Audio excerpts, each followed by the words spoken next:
We are starting on time. So welcome to the Education Committee.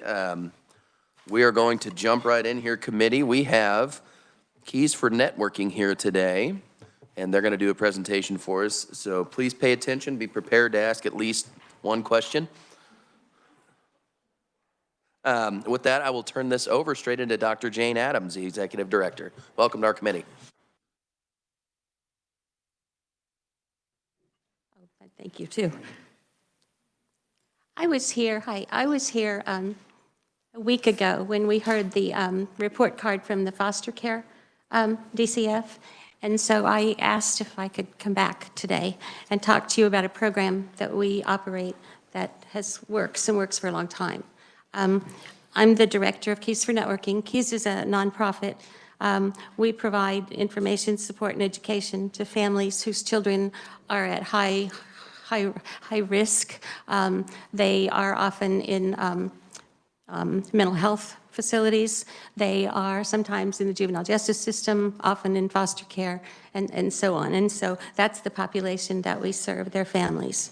I'm here today with Mary Ellen Conley, who's our volunteer lobbyist, and Andrew Weens, who is also volunteer to help us. And so I've got to help. I'm also here with Sarah Adams, who's our development director, and Brittany Lake, who is our data coordinator and former foster student. And so I'm hoping maybe we have time to hear her talk. With grant funding, the U.S. Department of Education has helped students from Kansas foster care programs graduate from high school. Under the direction of Wichita State's Gear Up program, we have served 2,500 kids in foster care for the last many years. The USDO funding has not been removed. It's not been renewed. We have asked DCF for funding to continue iGrad, but DCF said they do not have the funds at this time. We believe iGrad should continue. And one of the reasons our numbers are so different than the DCF numbers includes a reporting feature, which we didn't talk about last week. And DCF reported, in case you don't remember, 64% of their kids were graduating. We are showing a much higher rate than that. And one of the issues, I think, is that DCF counts as graduated those youth who graduate on or before their 18th birthday. We count and we stay with them until they do graduate. Sometimes they graduate the day after they're 18. Sometimes they graduate after they finish high school. I mean, if they're 18 in May and they graduate in March and they graduate in May, that's not counted in their numbers. Sometimes they are fifth-year seniors too, and so it's oftentimes that following them and staying on them and making things work for them makes a graduation rate. And so their rules are different than what we have as far as the graduation rates. I wanted to point that out. We have worked directly with DCF and SRS. We've been doing this about 15 years, and we've developed our own program. Sarah's our program development person to manage the kids and to learn how to follow them, because we follow them at every semester and make sure they're on track. We tracked educational credits, both total credits earned per semester and for the required core credits. We collect transcripts every semester. We send our analysis directly to the student. We send at semester intervals the attached letter, and I brought a letter to show you. I brought you 3 examples of the kinds of work we do, and one is about a student, and this is a good day to talk about football. So we had a student who could not graduate, I think, from Wyandotte High School because he was missing like 5 credits. And so we always hire students, if we can, who have been in foster care, so that they understand what's happening. And so one of our people who are working for us said, well, he couldn't have played football if he didn't have good grades. And so we ended up, instead of calling the registrars, calling coaches And a coach from Winfield, I think, said, yes, and yes, he did have good grades, and ended up that same day, the coach said he would call the registrar and they would straighten that out. And so that student graduated.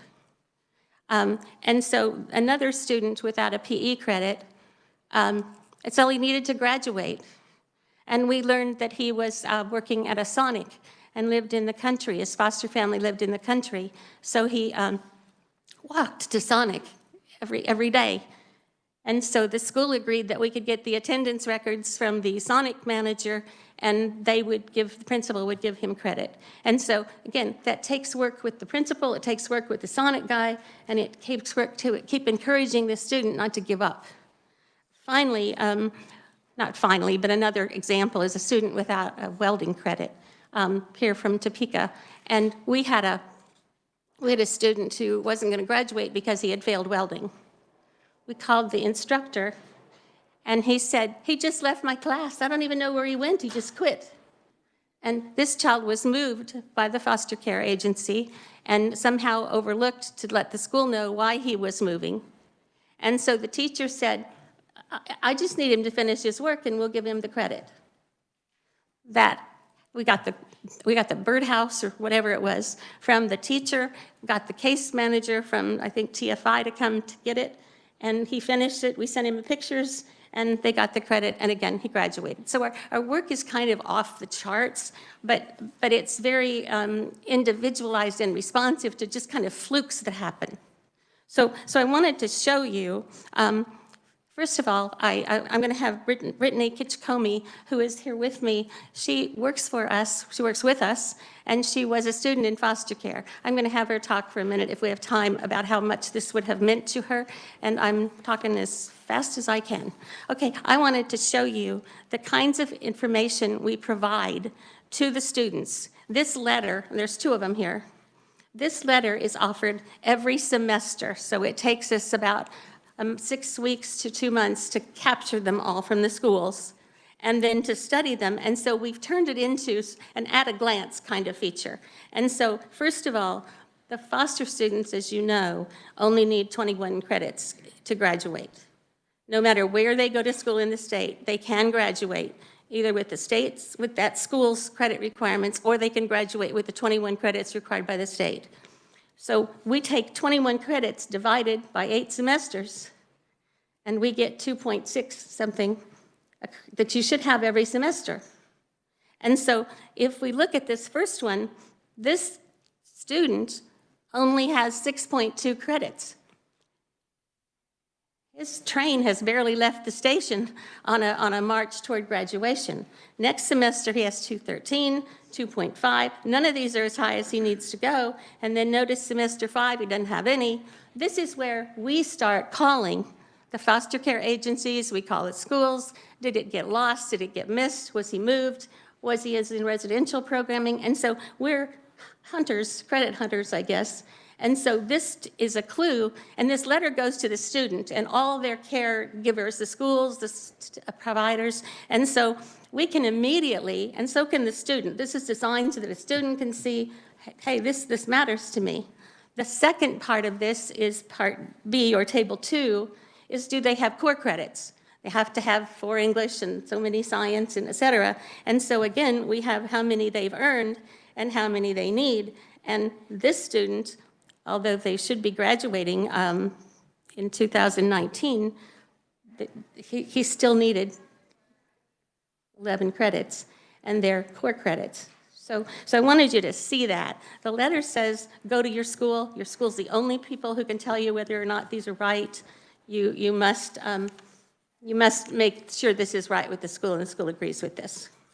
The second letter I wanted to show you is a very different kind of letter. Again, notice at a glance, this student is getting, remember they need 2.65. This student needs 4 credits, has them, 3.5, 3.75, 3.75. This student needs no help from us, and we just check it, and so that because of this, we're allowed to focus on, generally it falls into thirds.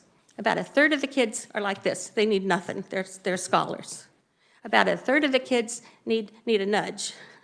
They need somebody to call the school and say, will you watch out for this? Will you do this? We're noticing this, we check. And then the third of the kids need massive help, like a real investigation here, like this first student about what he needs to have, whether it's special ed or find lots of things or et cetera. So I just wanted to point out to you, this letter we designed, and this is what helps everybody go, whoa, we need to be doing something. And so based on this letter, I want to show you in this second paragraph on the second page, what we do with the money and what we do with our program is increase the number of secondary students served, increase the completion rate for students leaving secondary schools. We show an 80+% graduation rate. And again, this is not all foster kids. These are 2,500 kids whose providers were savvy enough to enroll them in Gear Up. So that, and we are not the only program these kids get. We do this, that Gear Up and the local schools and their providers are seeing them working with this letter. Everybody's working from the same page this way. So we increase the completion rate. We increase the number of credits earned per semester. We're really big on that 2.65 or more because you can slide later. Second, we increase the number of credits earned in core subjects. A lot of kids end up getting too many electives. We'll have kids ready to graduate with 24 credits, but they don't have English or they don't have science. And so that can hold them for another year or make them do something they might have to pay for. And so instead of that, we're watching credits, core credits and electives to see if anything can be moved or changed or get a different kind of credit for it.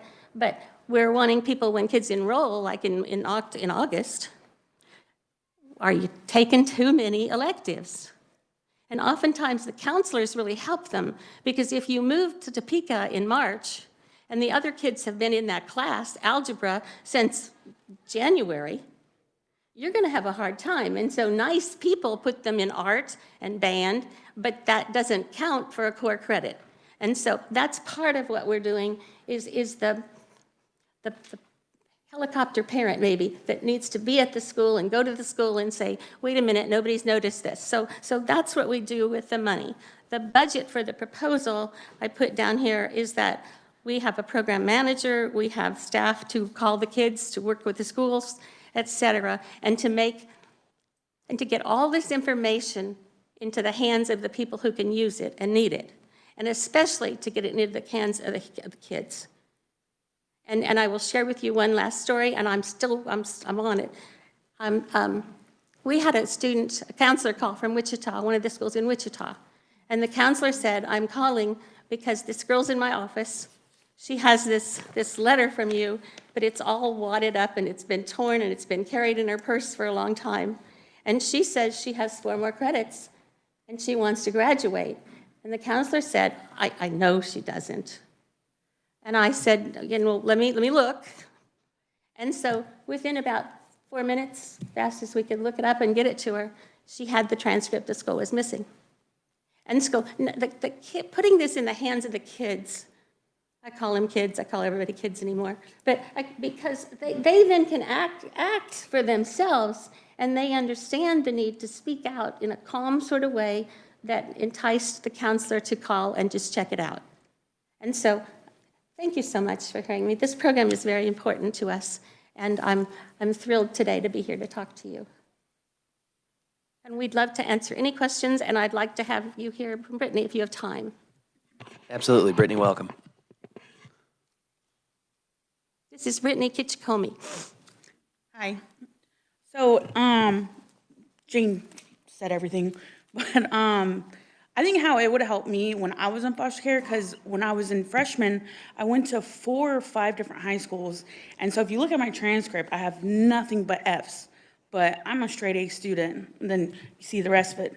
And it was because every time I went to a new school, they never got my transcript from my previous school, and it was like that whole time. So if I had them, they would have been like, no, she did this, she did that, managed to get it all in one and then get it to my current school. Well, I had nobody to do that. So I had all Fs my freshman year. I didn't earn any credits, nothing. And I think it's really important because I almost gave up because I knew I was going to be in foster care up until I turned 18, and I almost did. But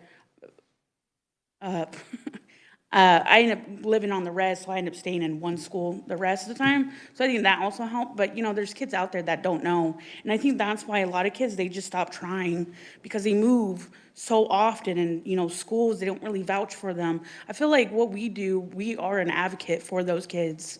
We can stand up for them, call schools.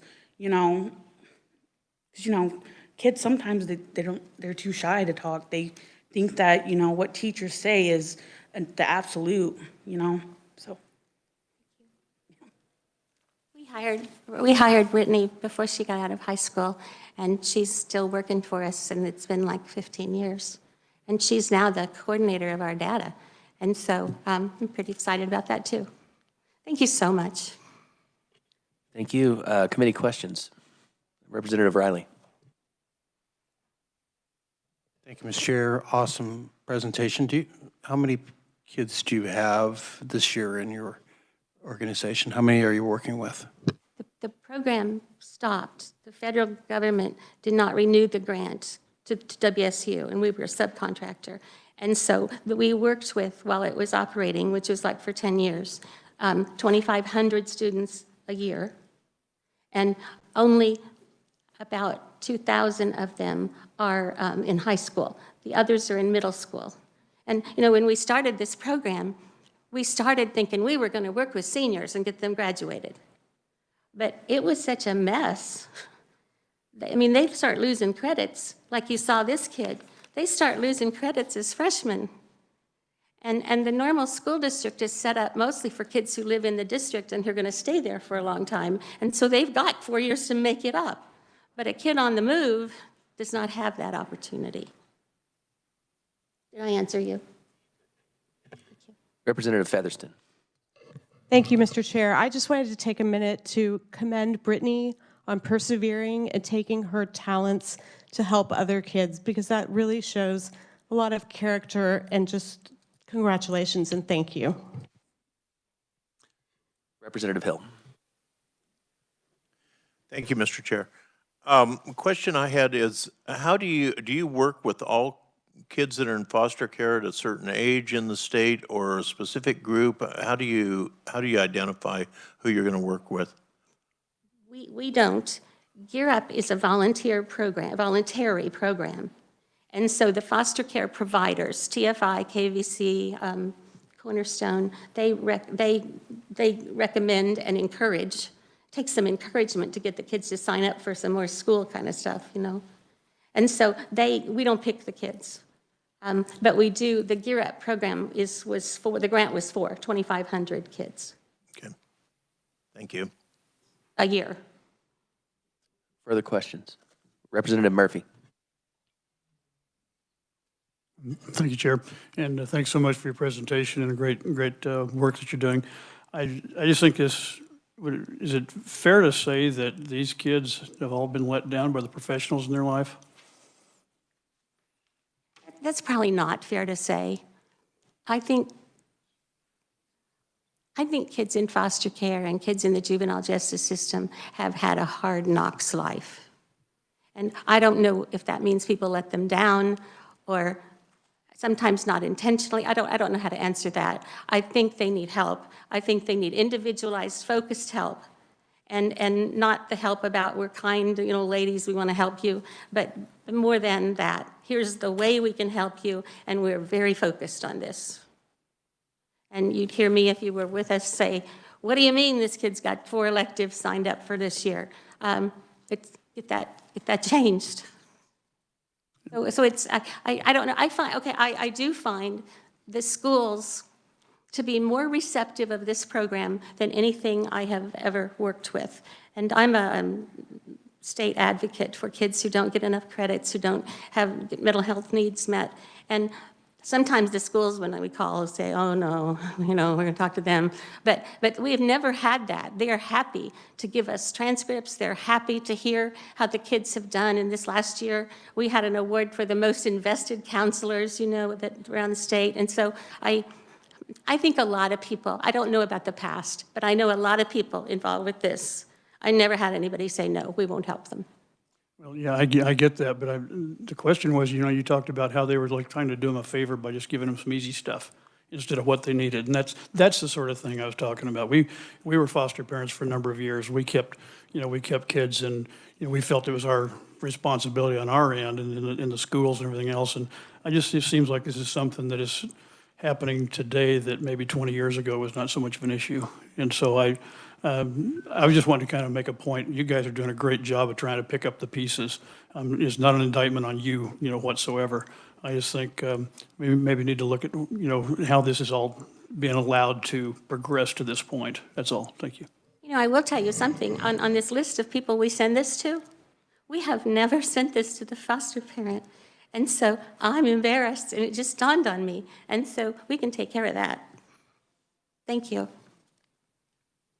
Further questions, committee? Very good. Thank you for your work, and thank you for what you do. Brittany, thanks for coming, and your story is certainly an inspiration, and we appreciate you too as well. Thank you very much. Okay, committee, moving on. We're going to jump into, got a couple of hearings to go through today. We're going to start with a hearing on House Bill 2644. With that, I will turn it over to our reviser, Jason Long. Welcome to our committee, sir. Thank you, Mr. Chairman, members of the committee. House Bill 2644 deals with scholarship programs that are administered by the State Board of Regents. In particular, these are scholarship programs in which there is a service requirement as a condition for receiving the financial assistance under the program. So you can think of this as like a National Guard scholarship program, the Nursing Service Scholarship Program, where you receive financial assistance and then you have to serve in some capacity through employment after you complete your degree. And if you don't, there's a repayment obligation to repay a portion or all of your financial assistance. House Bill 2644 would propose some uniform terms and conditions on those repayment obligations and grant some uniform authority to the State Board of Regents in collecting on those repayment obligations.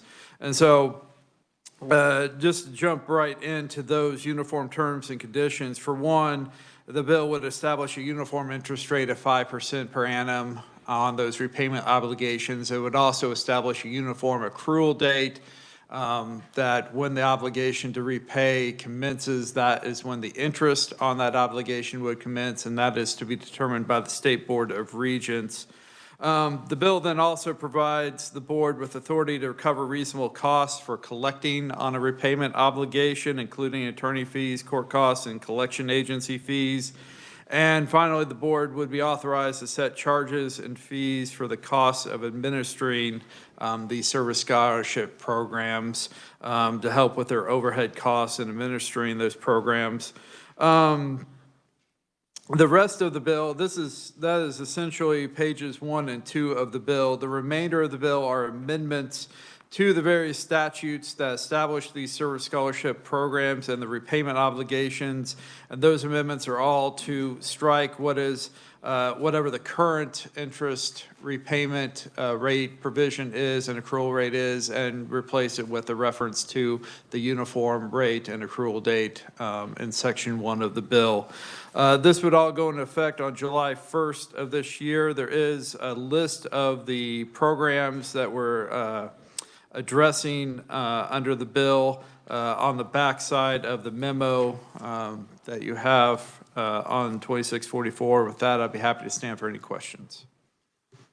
Thank you, Jason. Committee questions? Stellar job, sir. With that, I will turn to our proponents. I have Dr. Blake Flanders from the Kansas Board of Regents. Welcome back to our committee, sir.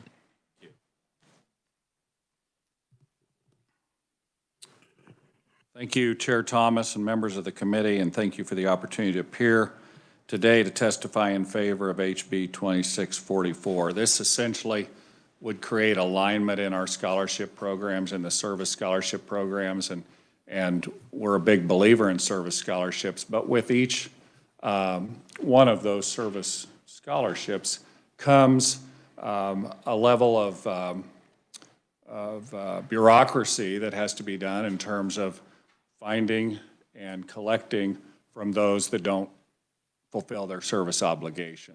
What this really does is really, I think, allows better counseling on the front end.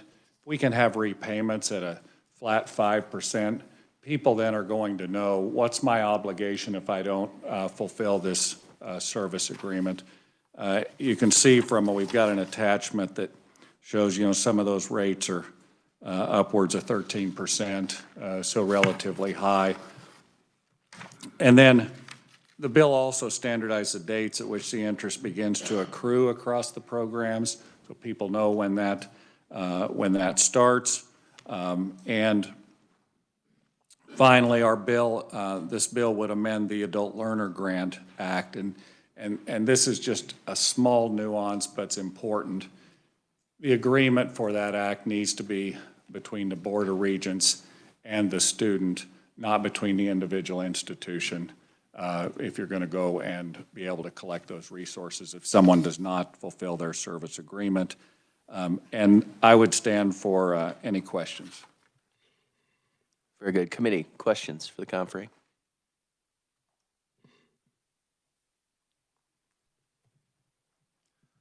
All right. Very good. All right, we also have a written proponent testimony, I believe, from Matt Lindsay, the Kansas Independent College Association, also as a proponent. We have no neutrals. We have no opponents. All right, well, that is the end of that hearing. Very good. We will move on to we'll close that hearing and we'll move on and open up the hearing on House Bill 2645. With that, I will once again turn to Jason Long, our reviser. Hey, Mr. Chairman, members of the committee, House Bill 2645 makes various amendments to one particular service scholarship program, the Nursing Service Scholarship Program. Under current law, applicants for a nursing service scholarship have to enter an agreement with a sponsoring healthcare facility or state agency that employs nurses, and under that agreement, the sponsor provides one half of the financial assistance to the scholarship recipient, and they agree to work as a nurse for the sponsor for the length of time that they have received financial assistance under the program. There's also some limits on how many scholarships can be awarded each year, and there's preference for scholarship recipients from rural areas. There is also, under current law, a Nursing Service Scholarship Review Committee that works with the executive director of, or executive officer of the Board of Regents for determining which applicants are going to receive scholarships under the program. The bill makes various amendments to all these various components to the program. As listed in the memo, for starters, the sponsorship requirement is being removed from the program, so there no longer be a requirement for the recipient to enter into a sponsorship agreement with a healthcare facility or state agency. And as such, they would not be required to go work for that sponsor. The sponsor would not have any financial obligation to pay for part of the financial assistance for the scholarship recipient. The other changes, the annual limit of 250 on the number of scholarships is stricken under the bill, as are the provisions regarding any priority for those scholarships that is mentioned for like rural-based applicants or applicants from mental health or treatment facilities. That language is being stricken. The bill does add a requirement that each applicant complete the FAFSA, the free application for federal student aid, each academic year. as part of their eligibility requirements. It would require that the applicant, while they don't have to go work for a sponsor, they would, within 6 months after obtaining a license, engage in the practice of nursing and do so for the length of time they receive their financial assistance. If they failed to do that, as we just discussed with the other service scholarships, there would be a repayment obligation. The bill makes similar changes with respect to that to set it at a 5% per annum interest rate with the accrual beginning when the obligation begins. So it's not the same amendment identical as the previous bill in terms of the language used, but it effectuates the same policy. And then finally, the bill would abolish the Nursing Service Scholarship Review Committee by repealing 74-3299, which is attached to your memo. And so then the Board of Regents would adopt rules and regulations for this program without consulting that committee, and scholarships would be awarded by the executive officer of the Board of Regents without consulting that committee, as they would no longer be in existence. This would go into effect on publication in the Kansas Register, which would occur prior to July 1 of this year in anticipation of the upcoming academic school year. With that, I will be happy to stand for any questions. Very good. Questions for the revisor. Representative Featherston. Thank you, Mr. Chair. Was the original purpose of this scholarship to get nurses into rural healthcare settings, or is it just to get nurses? I'm not sure if the rural language was added to later or was part of the original act. I'd have to go back and look at that. Representative Schreiber. Thank you, Mr. Chair, and thank you, Jason. Do you know if the number of scholarships was fully subscribed to up to the limit of 250? I don't know. I'd have to defer to Dr. Flanders. Okay. Thank you. Thank you, Mr. Chair. Further questions for the revisor? Very good. All right. Thank you, sir. All right. With that, I will open up to the proponent testimony. I will welcome Blake Flanders back to the stand. Thank you for being here again today, sir.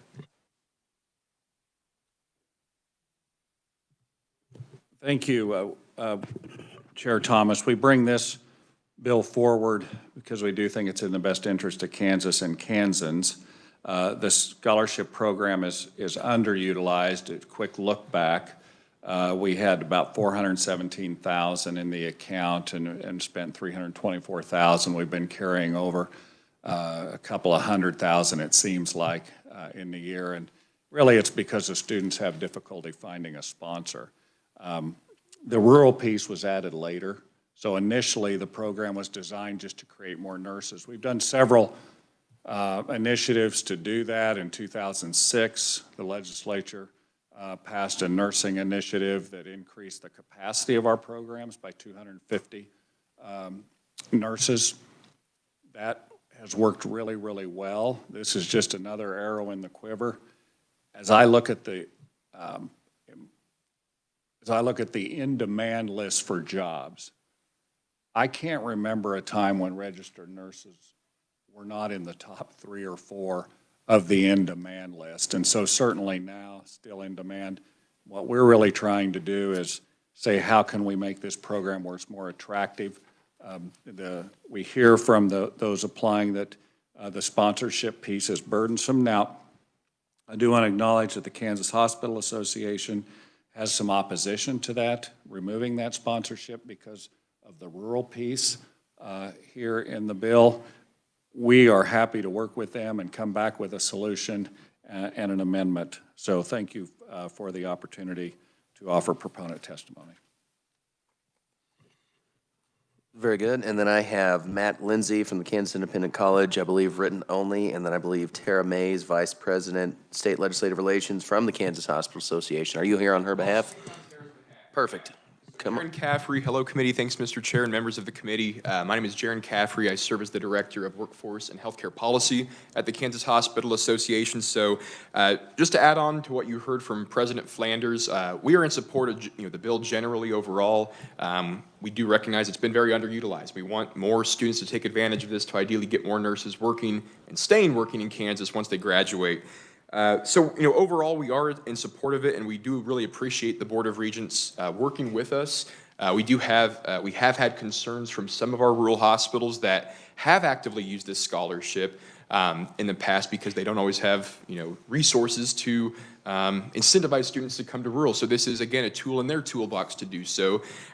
So really, as President Flanders mentioned, once the opportunity comes to work the bill, we do anticipate having an amendment to really recognize, still allowing the one track of students can take advantage of the scholarship and they do not have to have a sponsorship, but then having one other side available for sponsorship to still exist by employers, whether that's potentially employers in rural opportunity zones, which would be 95 of the state's 105 counties, and potentially that scholarship could be at a higher level to recognize the employer contribution piece that they would then get versus a student that does not get a sponsor employer.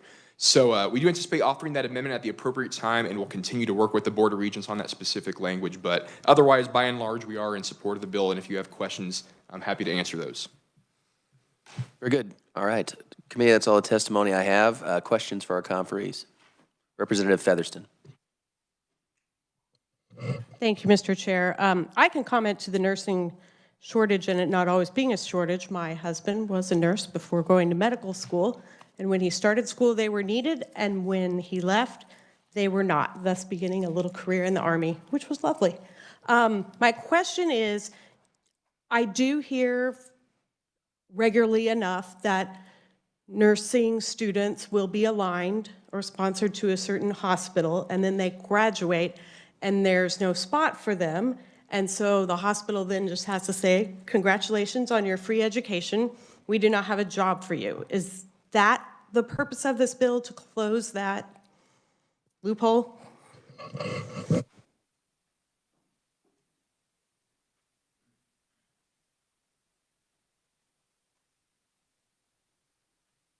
Thank you, Blake Flanders.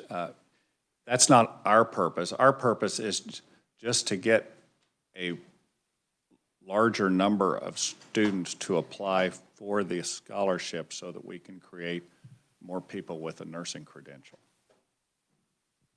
So do you think it's the rural health component that is causing people not to apply? What we've heard from people applying was that the sponsorship piece was burdensome. Now, obviously, it's working for a few students and it's working for a few hospitals, but over the years, we just haven't been able to get the program fully subscribed. Thank you. And Blake, I have a question for you. So by the elimination of the committee, would you say that's going to help you expedite the process? So the committee then wouldn't likely be needed if we didn't have the sponsorships. If we find with the hospital association and have a two-track, if we need the committee, we'll recommend putting that back in. That's not the piece, I don't believe, that's been burdensome to the applicant. Further questions, committee? Seeing none, very good. All right, seeing no other testimony, we will close the hearing on House Bill 2645, and we will open the hearing on House Bill 2646. And with that, for the third time, I will turn to our reviser, Jason Long. Thank you, Mr. Chairman, members of the committee. Continuing through our journey through post-secondary scholarship statutory programs today, we come to the Kansas Hero Scholarship Act under KSA 75-4364. Unlike the previous scholarships that have been discussed, which provide scholarships to offset the costs of those degree programs, the Kansas Hero Scholarship Act functions as a waiver of tuition and fee charges for eligible persons who enroll in state educational institutions. These are public institutions, public colleges and universities, both 4 years and 2 years. And the act basically directs a waiver of the tuition and fees for up to 10 semesters for eligible individuals.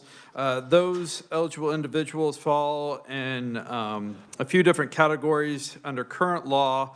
It's dependents and spouses of any public safety officer who was injured, disabled, or who died while performing their duties as a public safety officer. This includes law enforcement agencies, fire departments, EMS providers, and employees of correctional institutions under the State Department of Corrections.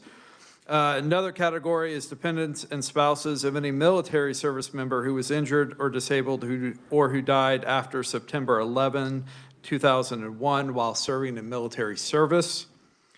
Another category is dependents and spouses of any military service member who is entitled to compensation from the Department of Veterans Affairs as a result of injuries sustained after September 11th, 2001. And the fourth and final category is any prisoner of war. So any individual falling in one of those four categories would receive a waiver of tuition and fees at a public college or university in the state. The bill amends the eligibility provisions to strike the limitation of September 11th, 2001. So it would just be military service members who were injured, disabled, or who died while serving in military service without a date specification on that. It also clarifies eligibility that's based on the service member's injury or disability. Finally, the bill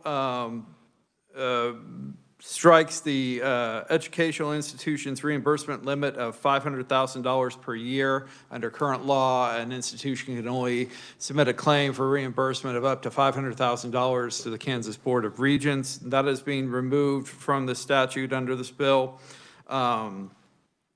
And then the bill does add a provision that directs the Kansas Board of Regents to establish an aggregate limit each year for the financial assistance that is provided under the act, and that amount is to be based on the amount that's appropriated for such assistance. So there is, instead of a hard $500,000 cap, it's more of a flexible cap to be established by the Board of Regents each year. The bill would go into effect again on publication in the Kansas Register in anticipation of the upcoming academic school year. And with that, I'd be happy to stand for any questions. Very good. Questions for the reviser? Representative McNorton.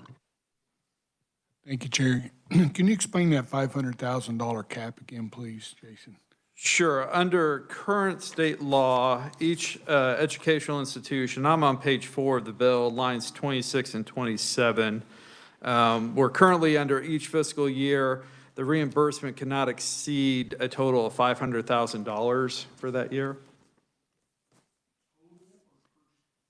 That's total for the institution. So the institution would add up all the waivers that it was directed to grant for eligible students for that year, submit a reimbursement claim to the Board of Regents, and that claim cannot exceed $500,000 for that whole academic year. Thank you. Representative Hill. Thank you, Mr. Chair. Thank you for the presentation. I remember last year having some problems with this HERO Act with someone who died of a heart attack, I believe it was, while in service. Is there specific provisions in there about how it's determined whether it's in the line of service or that type of thing? I do not believe, I'm looking for those amendments right now.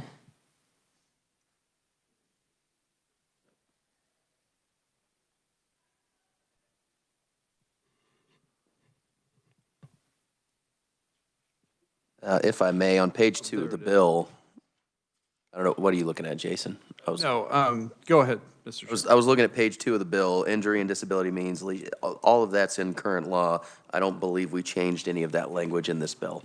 Okay. Yeah, no, the chairman is correct, yes. The definition for an injured or disability remains unchanged. So whatever issues may have been raised last year would not be, I think, addressed under the bill as it currently reads.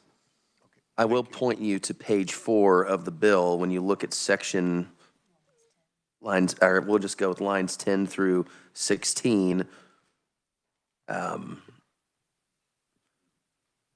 Actually, I believe lines 8 through 15. Died while serving in military service is the new language, because before it says died or was injured or disabled on or before September 11, 2001. That's a good point, Mr. Chairman. I do want to point that out because the language there is modified. It was died or was injured or disabled while and as a result of serving in military service. And the as a result of language would be stricken under this bill, so it would be limited just while serving in military service. So potentially your issue would be addressed under this bill. I think that would be, so I appreciate that. Thank you.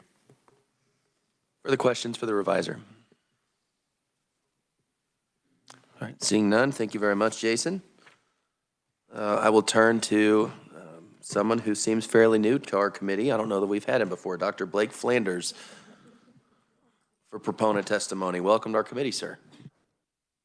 Thank you. It's great to be here today. I think this is a record 3 in a row. So thank you for the opportunity to appear today and to testify in favor of HB 2646. I want to recognize Majority Leader Croft, who actually helped us with the language to the point earlier brought up that could make this easier to administer. We don't want to be doing that as an agency. We want the statute to be clear so that we can administer the act. And also thank you to Representative Waymaster for the creation of this program. You've already heard the bill eliminates the $500,000 annual cap on reimbursements. We're trying to get scholarships aligned with the appropriation. So whatever you appropriate, that would be the size of the program. We have a small graph in here that the program looks like it's going to be utilized in a robust way. This also would allow institutions to grant waivers, but current law requires them to grant waivers. And we just didn't want that to be disconnected to the amount of the appropriation. And then we do have the changes in the language.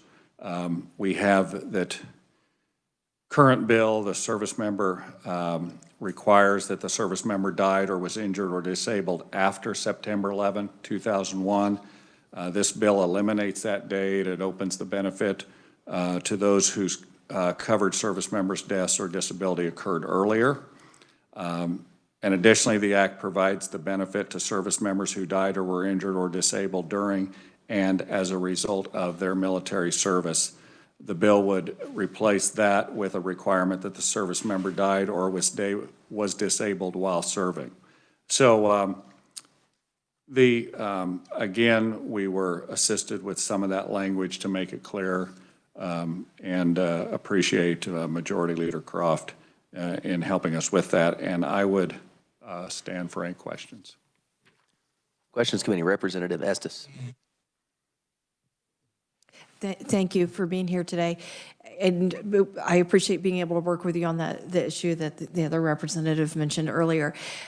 I do see a benefit of getting rid of the $500,000 per institution, because it kind of occurred to me that you're probably likely to have higher usage in institutions that are closely located to a military institute. So I think that also adds a benefit of flexibility in there. I would agree. If we have institutions located very close to the post, and also to Fort Leavenworth, and you might have more, or McConnell, you might have more utilization. Further questions, Committee? Representative Miller. I do have one small question. Thank you, Mr. Chairman. And it might actually be for Jason now that I think of it. But on page 4, line 16, it says and then any prisoner of war. Is it they are dependent of spouse of somebody who died or sustained an injury and is also any a prisoner of war, or would that be or instead of and?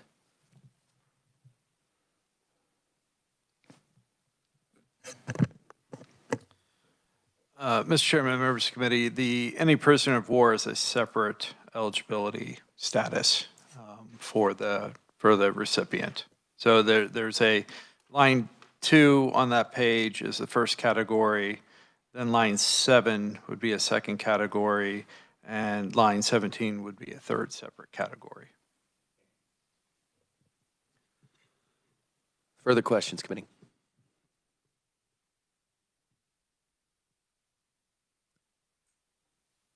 We'll leave it open just for another minute or two. I can see a couple people reading. All right, very good. Thank you, sir. All right, committee, that is all we have for today. I know it said we were going to discuss possible final action on bills previous heard. I don't think we're quite ready for that yet. The plan for tomorrow is we obviously do have hearings scheduled. I also plan on, I would like to work House Bill 2613. That is the DARE bill that we heard last week. I'd also plan on possibly hearing these bills as well, or working these bills, but it sounds like we got some language we're waiting on, so we may hold those off till later in the week, possibly Monday. Monday, I believe, is the last day to work bills in committee. So we're getting down to the nitty gritty there, so kind of pay attention. I'll send out a list probably as we move along throughout the week of the bills we have left to work. So Monday, we do have one hearing we're going to schedule that day, and then it's going to be a few bills that we're going to work just to tie up some last minute bills. So keep your eyes on your email. I'll kind of let you know throughout the week when that email goes out as far as bills we're working on Monday. Okay, so as of right now, tomorrow, we have hearings and then action on House Bill 2613. And with that, we're adjourned.